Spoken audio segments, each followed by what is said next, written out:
All right, let's dive into a pretty high-stakes data breach. We're talking about a notorious hacking group, one of the biggest websites on the entire internet, and the very sensitive data of its users.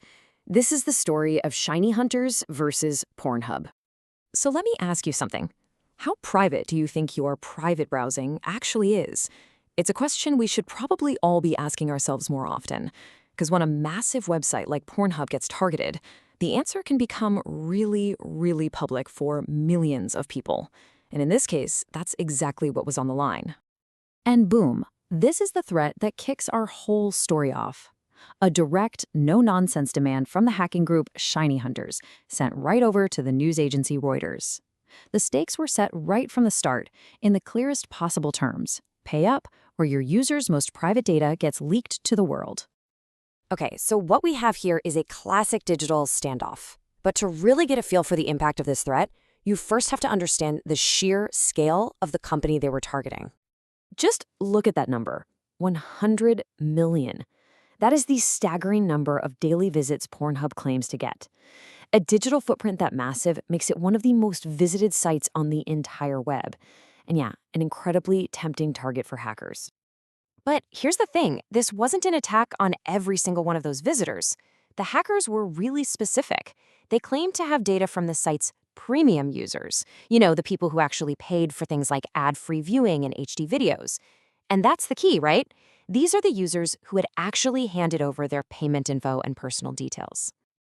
To really wrap your head around what happened, we need to meet the key players in this whole digital drama. Because as you're about to see, this is so much more than just a simple hacker versus website story.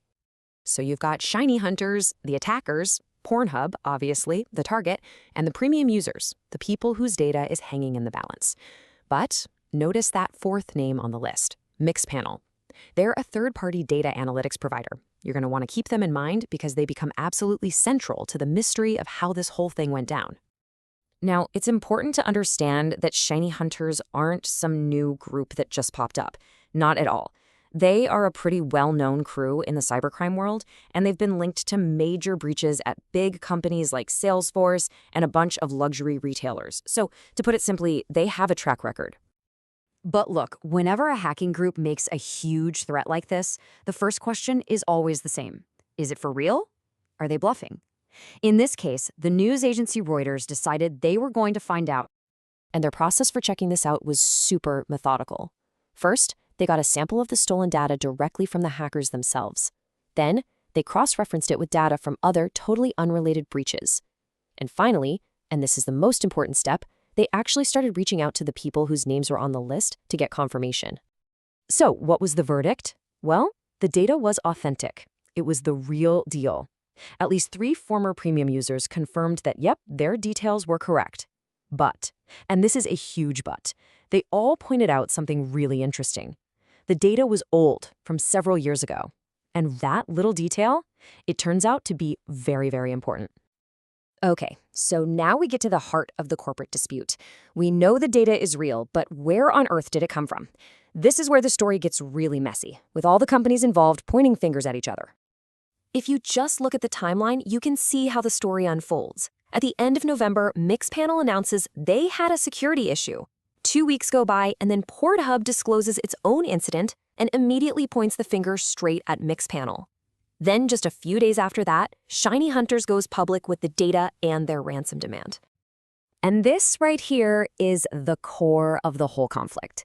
Pornhub's claim is simple. The breach happened on Mixpanel systems, but Mixpanel fired back with a pretty strong denial, saying they looked and found absolutely no evidence the data was stolen from them. So, you're left with 2 completely conflicting stories. So, let's zoom out. Beyond the corporate blame game and the wild headlines, what are the real lessons here? Why does an incident like this actually matter to any of us who use the internet? While this whole incident teaches us a few pretty crucial lessons. First, no website is too big to fail, not even one of the world's largest.